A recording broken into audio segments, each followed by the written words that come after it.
Noting that he feels vindicated by the release of a controversial news feature recently published by US-based Vice News, Vice President Dr. Bharat Jagdeo said that he maintained throughout a 2-hour-long interview that Guyana was not going to participate in any anti-China hysteria and that the country would preserve good relations in terms of investments with both China and the United States. He claimed that the reporter was seemingly determined to embroil Guyana in geopolitical issues by identifying a number of government projects awarded to Chinese investors suspiciously. The vice president highlighted an erroneous claim made in the report by the Vice News journalist, suggesting that Chinese have a huge stake in the oil and gas sector. In fact, the only Chinese presence in the oil and gas sector at this time is Sinuk, which is part of the consortium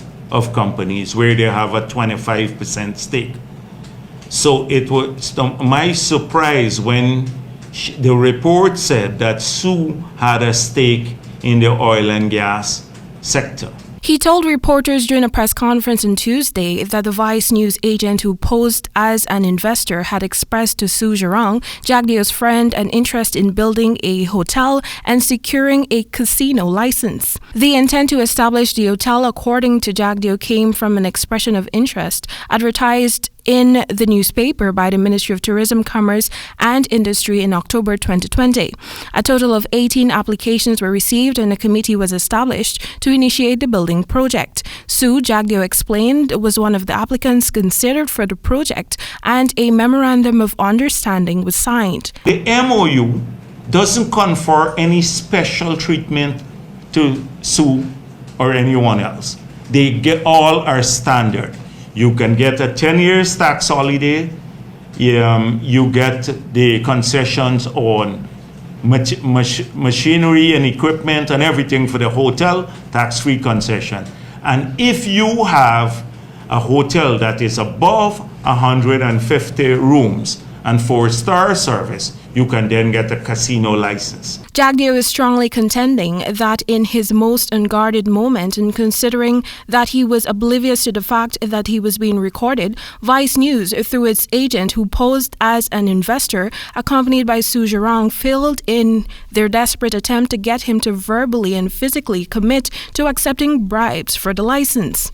This arrangement here was to try to get me to say he will get an exclusive thing licensed to. And I said, no, the law is. I deal with government side of things. The vice president underscored that Vice News is known for reputational issues globally and that its main agenda is to release content, credible or otherwise, that can garner money.